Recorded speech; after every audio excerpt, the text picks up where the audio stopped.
자, 오늘은 베네딕트 컴버배치의 주연 햄릿을 토대로 햄릿의 줄거리와 일반적인 감상문 혹은 비평문을 쓸 때 알아두면 좋은 것들을 중심으로 수업을 할 예정입니다. 수업에 들어가기 전에 햄릿의 줄거리를 한 줄로 표현한다 라고 한다면 덴마크 왕자 햄릿의 비극적인 복수 이야기 정도라고 말할 수 있을 것 같아요. 그럼 이 점 유의하면서 햄릿의 줄거리 한번 살펴보도록 하겠습니다. 본래 희곡상으로는 보초병이 선왕의 귀신을 보고 누구냐 하는 것으로 시작하는데 이 컴버배치 주연의 햄릿에서는 선왕의 죽음으로 슬퍼하는 햄릿의 모습에서 이야기가 시작됩니다. 선왕이 죽고 이 햄릿의 슬픔이 채 가시기도 전에 작은 아빠는 왕위를 물려받으며 동시에 햄릿의 엄마와 결혼을 하게 됩니다. 보시면 아직도 햄릿 혼자서만 검은 옷을 입고 있죠. 그것에 대해서 연관 지어서 의미를 파악하는 것도 좋을 것 같습니다. 그렇게 즉위식이 끝나고 보초병들이 이제 햄릿한테 선왕의 귀신을 봤다고 보고를 하는 장면이 나옵니다. 그러니까 이제 햄릿은 귀신을 보러 가겠다라고 하죠. 한편 오피리어의 오빠인 레어티스는 햄릿도 남자니까 남자의 말을 함부로 믿지 말라는 조언과 함께 프랑스로 떠나게 됩니다. 그렇습니다. 오피리어와 햄릿은 서로 사랑하고 있는 사이죠. 플로니어스가 오피리어의 아빠입니다. 어쨌든 플로니어스는 그런 오피리어에게 햄릿을 밀당하도록 주문하기도 합니다.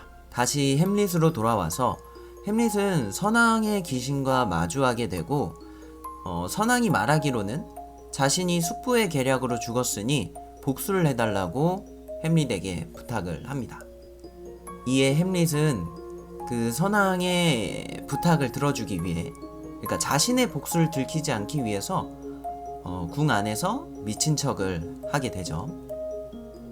자, 다음으로 나오는 이 장면이 되게 유명한 장면입니다. 죽느냐 사느냐 그것이 문제로다 라는 독백 장면인데, 원어로는 to be or not to be 라고 해서 사느냐 죽느냐로 먼저 해석되는 게 맞기는 한데, 어쨌든 이 독백은 다양한 의미로 번역이 되고 있어요. 사느냐 죽느냐의 문제로 간다면 뭐 존재의 의미, 삶과 죽음 뭐 이런 거겠지만, 결과적으로 어떤 실존에 대한 해석도 가능한 부분이기 때문에, 또 이 대사를 잘 음미해 보면 죽는 것은 쉽지만 과연 죽는 것에 어떤 의미를 가지는가, 진정한 죽음이란 무엇인가에 대해서도 고민점이 생길 수 있고, 죽어도 죽는 것이 아니라면, 미련이 남아있다면, 그렇다면 이게 쉬운 죽음인가 등도 고민하게끔 만드는 장면이기도 합니다. 이제 이 햄릿이 계속 미친 모습을 보여주니까 실성하고 있으니까 궁에서는 그 이유를 알려고 해요. 그리고 그 이유를 오피리어에 대한 상사병이라고 생각을 하게 되죠. 그래서 클로디어스랑 플로니어스는 오피리어를 이용해서 햄릿의 태도를 관찰하려고 합니다. 그렇기에 햄릿은 오피리어에게 수녀원으로 가라고 소리치게 됩니다. 이 장면도 되게 유명한 장면 중에 하나거든요. 왜 오피리어에게 수녀원으로 가라고 소리를 쳤을까요? 일반적으로는 정을 떼기 위함이라고 해석하고 있어요. 오피리어를 정말 사랑해서 복수극을 보여주기 싫어서 안전한 곳으로 피신하라는 의미가 될 수도 있을 것이고, 수녀들은 결혼을 못 하잖아요. 그래서 그곳으로 가라는 의미일 수도 있을 것 같아요. 추가적으로 클로디어스와 플로니어스가 어디서나 자신을 감시하고 있음을 알고 있기에 더욱 상처를 주고 모질게 대한 것일 수도 있고요. 햄릿이 오피리어에게 소리치고 상처 주는 모습을 본 클로디어스와 플로니어스, 이처럼 햄릿은 많은 사람들에게 실성한 모습을 보여주지만 사실 그가 하는 말 안에는 뼈가 있어요. 다양한 해석들이 가능하겠지만 어쨌든 그 의미 안에는 은유적으로 뭔가 전달하고 싶은 메시지가 명확하게 드러나 있죠. 그래서 클로디어스는 이에 햄릿의 친구들을 불러서 햄릿을 관찰할 것을 명령하게 됩니다. 하지만 이 또한 햄릿에게 간파당하죠. 그리고 궁전에 이제 유랑극단이 도착을 합니다. 햄릿은 유랑극단의 배우들에게 자신이 각색한 쥐덫이라는 공연을 올리게 해서 클로디어스의 반응을 살피기로 해요. 왜냐면은 햄릿은 아직 복수에 대한 심증의 그 확신이 부족한 상태였거든요. 그리고 추가적으로 햄릿은 배우라는 직업을 그 직업 자체를 동경하고 있구나 라는 모습을 보여주는 대사도 하게 됩니다. 자, 이제 배우들은 클로디어스 앞에서 햄릿이 준 연극을 하게 됩니다.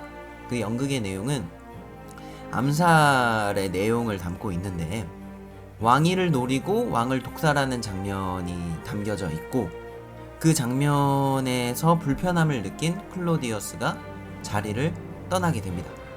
야, 이제 이 반응을 보고 햄릿이 다시 한번 복수를 다짐하고 그 의심했던 거 심증이 부족했었지만 이 심증을 확신으로 만드는 계기를 마련하게 되죠. 그런데 또 재밌는 게 만약에 이 숙부가 선왕을 암살하지 않았었더라도 이 연극을 보게 되면 굉장히 불쾌하지 않았을까요? 라는 생각도 하게 됩니다. 아무튼 숙부는 자신의 죄를 기도를 통해 속죄하면서도 혼란스러워합니다. 네. 자, 이제 햄릿과 클로디어스 단 둘만 있는 상황. 사실 객관적으로 봤을 때 햄릿이 클로디어스를 처단할 수 있는 절호의 기회입니다. 하지만 기도를 하는 자를 죽이는 것이 진정한 복수인가에 대한 고민을 햄릿이 하게 되죠. 왜냐면 기도를 하고 있는 자를 죽이게 되면 천국에 갈 수도 있어요.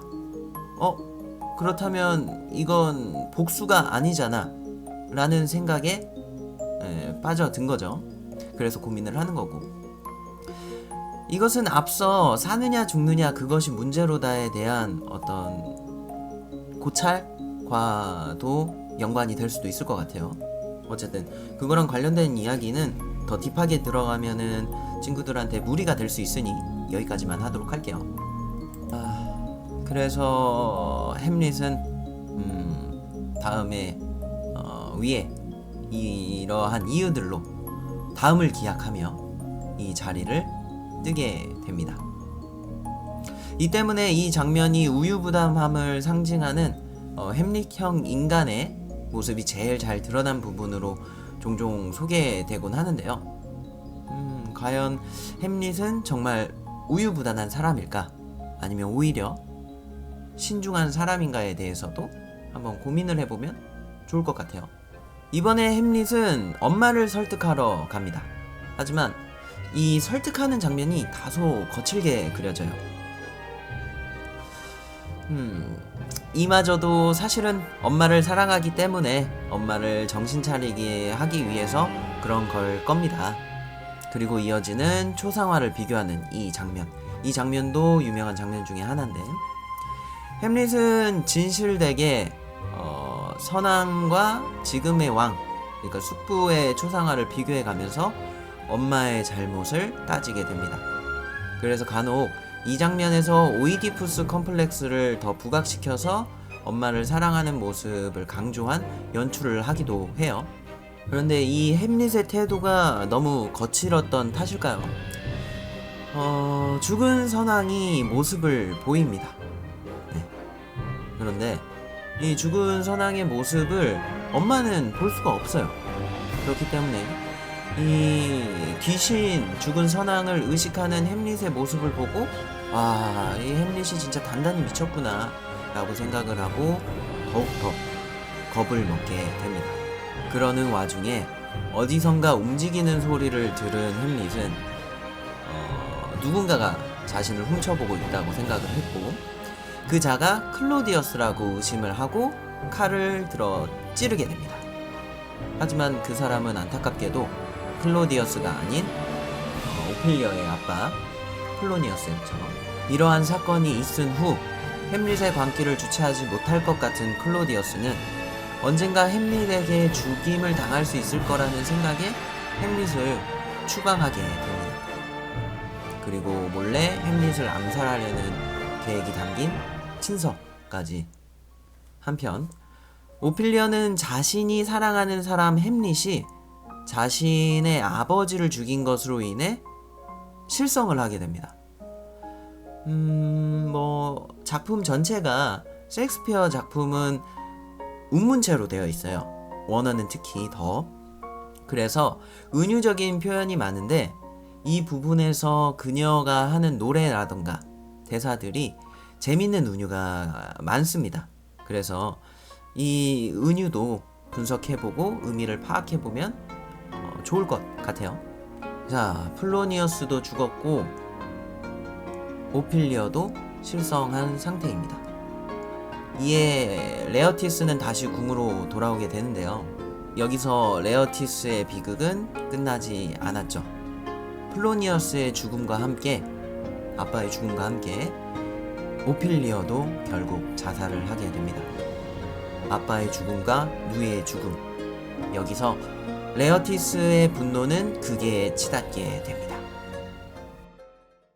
다시 햄릿 이야기로 돌아올까요? 햄릿은 숙부의 살인 계획도 눈치채고 이 친서를 조작해서 탈출하게 됩니다. 그리고 일단은 묘지에 숨어들어 어떻게 상황이 흘러가는지 이 상황 자체를 살피려고 합니다. 이 묘지 장면도 되게 재밌어요. 이 묘지에서 묘지기와 하는 대사라던가 묘지기의 대사 등은 유쾌하게 그려지기는 하지만 그 안에 또 다른 어떤 삶과 죽음, 철학적인 부분에 대해서 실존적인 부분에 대해서도 진중한 고민을 하게 만드는 대사들이 굉장히 많이 나오거든요. 그런데 묘지에서 어떤 장례식이 이루어진 것 같아요. 그것 때문에 또다시 햄릿은 숨습니다. 근데 이 숨어서 우연히 장례식을 보게 됐는데 알고 보니까 이 장례식이 자살한 오피리어의 장례식이었던 거예요. 이 사실에 햄릿은 분노하며 모습을 비춥니다. 모습이 드러나는데 레어티스는 또 이 햄릿을 발견하고 분노함이 또 극에 치달아서 서로 좀 투닥거림이 있었어요. 그런데 또 클로디어스는 이러한 레어티스의 분노를 이용해서 햄릿을 없앨 계획을 또다시 세웁니다. 우선 펜싱 시합을 열고 그 칼에 독을 묻혀서 햄릿을 살해하기로 하고 칼싸움에서 살해하는 것이 실패될 것까지도 고려해가지고 햄릿이 마실 잔에 독을 타는 것까지 치밀한 계획을 세우게 됩니다. 그렇게 햄릿에게는 펜싱 시합의 제의가 들어오게 되고 햄릿은 레어티스에게 진심으로 사과할 겸 그 제안을 수락하게 됩니다. 이제 레어티스와 햄릿의 칼싸움이 시작됐습니다. 치열한 공방을 나누고 각자 1대1 승부 1점씩 먹기도 하고 어쨌든 레어티스는 독이 묻은 칼로 햄릿을 찌르게 됩니다. 그리고 싸움 도중에 서로의 칼이 바뀌어 햄릿 또한 레어티스를 그 독이 묻은 칼로 찌르게 되죠.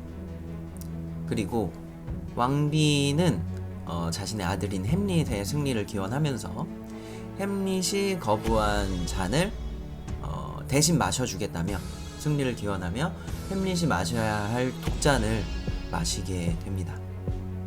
근데 이 여왕이 독이 퍼져서 죽은 거예요. 그러자 레어티스는 죽어가며 클로디어스의 모든 계략을 이야기하게 됩니다. 이 모든 것이 클로디어스가 햄릿을 죽이기 위한 계략이었으며 그 계략에 속아서 왕비도 죽게 되었고 자신도 죽게 되었고 햄릿도 곧 죽게 될 거라 이런 얘기를 하면서 이에 분노한 햄릿이 잔에 남아있는 독을 클로디어스에게 이제 억지로 먹이게 됩니다. 그렇게 클로디어스도 죽게 되고요. 물론 많은 사람들의 희생이 있었죠. 이렇게 많은 사람들이 죽어가면서 결과론적으론 결국 햄릿의 복수는 성공하게 됩니다. 그리고 햄릿은 호레이쇼에게 너는 죽지 말고 이 모든 사실을 사람들에게 알려달라 라는 말과 함께 햄릿도 죽으면서 이 전체적인 이야기는 끝이 납니다. 이제 일반적으로 감상문 혹은 비평문을 쓸 때 고려하면 좋은 것들, 그러니까 글의 비율이라고 할까요? 내용적인 비율에 대해서 좀 간단한 설명을 하고 수업을 끝내줄게요. 이 비율은 사실 비단 공연 감상문 혹은 비평문뿐만 아니라 영화나 독서 등 감상문 혹은 비평문을 써야 될 때 활용해도 아마 좋을 것 같아요. 좋거든요.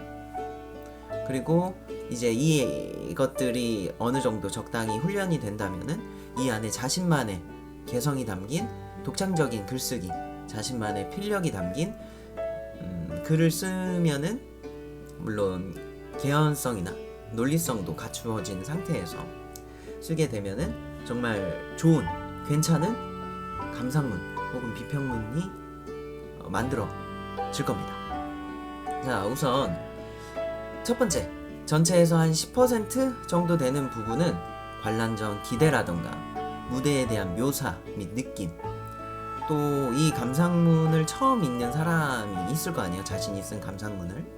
그래서 그 감상문을 읽게 된 사람이 흥미를 유발시킬 수 있는, 이거 좀 재밌겠다 싶게끔 만들 수 있는 그런 것들을 작성해 주는 것이 좋습니다. 추가적으로 공연을 보기 전에 희곡을 읽고 공연을 보는 것이 좋은가 아닌가에 대한 의견이 있을 수 있을 것 같은데, 이에 대한 선생님의 개인적인 생각은, 희곡의 경우 창작극이 아닌 이상 구할 수 있을 거예요. 구할 수 있다면 미리 읽고 가서 공연과 희곡을 비교해 보면서 읽는 것들, 보는 것들, 감상하는 것들, 그런 것들도 굉장히 좋은 공부가 될 수 있다라고 생각이 듭니다. 다시 본론으로 돌아와서 한 60% 정도는 줄거리와 분석을 적는 데 쓰면 좋은데, 줄거리도 한 30%, 분석도 한 30% 정도 비율을 주면은 더 좋아요. 네, 좋습니다. 그래서 줄거리 따로 분석 따로 써도 되고, 줄거리와 함께 분석을 적어도 상관은 없어요. 어쨌든 이런 것들이 좀 본론적인 부분에 들어가면 좋을 것 같다라는 거. 이제 남은 마지막 30%는 자신의 생각을 쓰면 됩니다. 좋았던 거, 기대했던 거, 그것과 달랐던 거, 차이점, 아쉬웠던 거, 개선했으면 좋을 거, 느낀 점, 정리, 총평 등 자신의 생각과 의견을 논리적으로 이유와 함께 잘 적으면 괜찮은 글 하나가, 충분히 괜찮은 글 하나가 만들어질 거예요. 이게 연출적인 부분, 그러니까 공연이니까 당연히 연출적인 부분도 좀 설명을 해주는 게 맞기는 한데, 친구들이 이 영상을 보고 느낀 것들을 아무래도 더 이야기해 줬으면 좋을 것 같아서 쌤이 일부러 얘기를 안 한 부분들도 있거든요. 친구들이 직접 느꼈으면 하는 부분에서. 그것과 비롯해서 추가적으로 친구들이 이 햄릿이라는 작품에서 또 고민해보면 좋을 것들, 또 재밌을 법한 것들 몇 개를 소개시켜주고 이 수업을 마치려고 합니다. 네.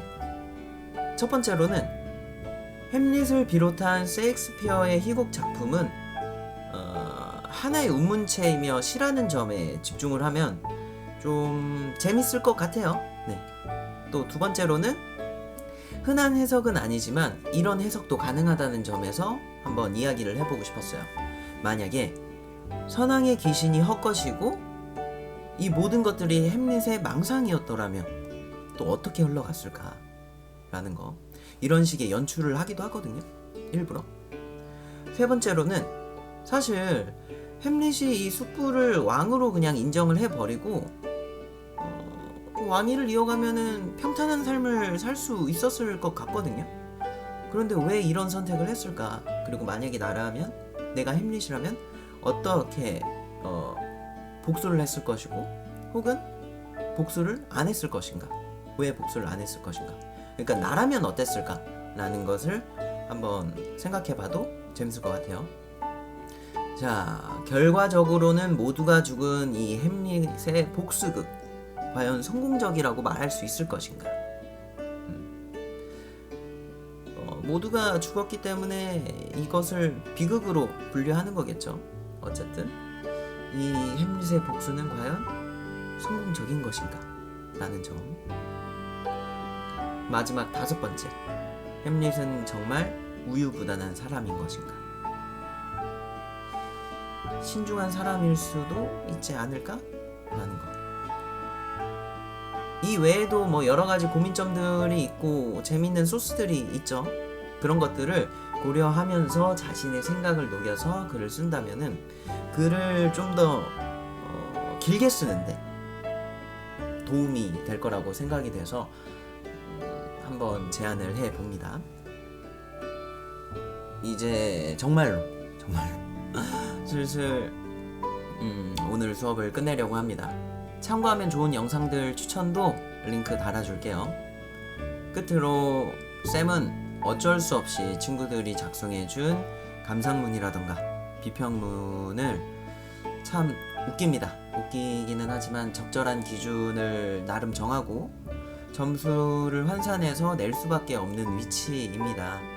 이 점은 좀 미안하게 생각하는 것도 있지만 어쨌든 다만 친구들한테 다시 한 번 더 이야기해주고 싶은 건 친구들이 글을 많이 썼다고 해서 많은 점수를 줄 것도 아니고 적게 썼다고 해서 적은 점수를 주는 것도 아니에요. 위에 설명했었던 그 비율들이 적절한지, 그리고 쌤이 만약에 이 공연을 보지 않은 상태에서 친구들이 작성한 글을 읽었을 때 흥미를 느낄 수 있는지, 그리고 기존의 친구들이 작성했던 글과 점점 더 다음 글들을 써가면서 친구들이 발전하고 있는지 등을 고려해서 점수를 줄 테니까 이 점 양해 및 유의 부탁드리고, 지금까지 쌤과 함께 햄릿의 줄거리를 중심으로 한번 알아봤는데 정말 어쩔 수 없이 무대나 연출적인 이야기를 많이 못 나눈 것들, 그러니까 오프라인이면은 좀 더 많은 이야기를 나눌 수 있었을 텐데 그러지 못한 것들이 아쉽습니다. 또한 연극 감상과 비평이라는 수업이기 때문에 베네딕트 컴버배치의 햄릿 공연 영상을 토대로 줄거리 위주로 설명하게 됐는데 참 말이 많았죠. 말이 많았습니다. 그렇기 때문에 집중도가 떨어졌을 거라고 생각이 들어요. 그래서 쌤의 어떤 수업 내용이 햄릿의 줄거리가 잘 파악됐는지도 좀 우려가 됩니다. 어쨌든 그래도 햄릿이라는 이 작품이 물론 실제로도 길고 친구들에게 다소 지루한 작품일 수 있어요. 하지만 왜 선생님이 햄릿이라는 작품을 선택하게 됐는지, 또 이 햄릿이라는 작품이 셰익스피어의 4대 비극 혹은 또 셰익스피어의 작품 중에서도 대표적인 작품으로 손꼽히는지, 또 왜 고전으로 회자되고 오늘날까지 필독서로 끊임없이 공연되기도 하고 필독서로 추천되는지까지 한번 생각을 해보면 좋을 것 같아요. 추가적으로 1996년도에 제작된 영화 햄릿이 정말 원작에 충실되어 있어서 공부하는 데 있어서 굉장히 큰 도움이 되는 영화가 될 것 같아요. 특히 연극영화과를 지망하거나 뭐 영문과라던가 연출 관련된 과를 희망하는 친구들은 꼭 한번 봤으면 좋겠어요. 혹은 그 안에 있는 숨은 의미들을 또 자기 나름대로의 논리 있는 답을 만들어내고 정리하는 시간을 가지면 굉장히 좋을 것 같다 라는 거까지.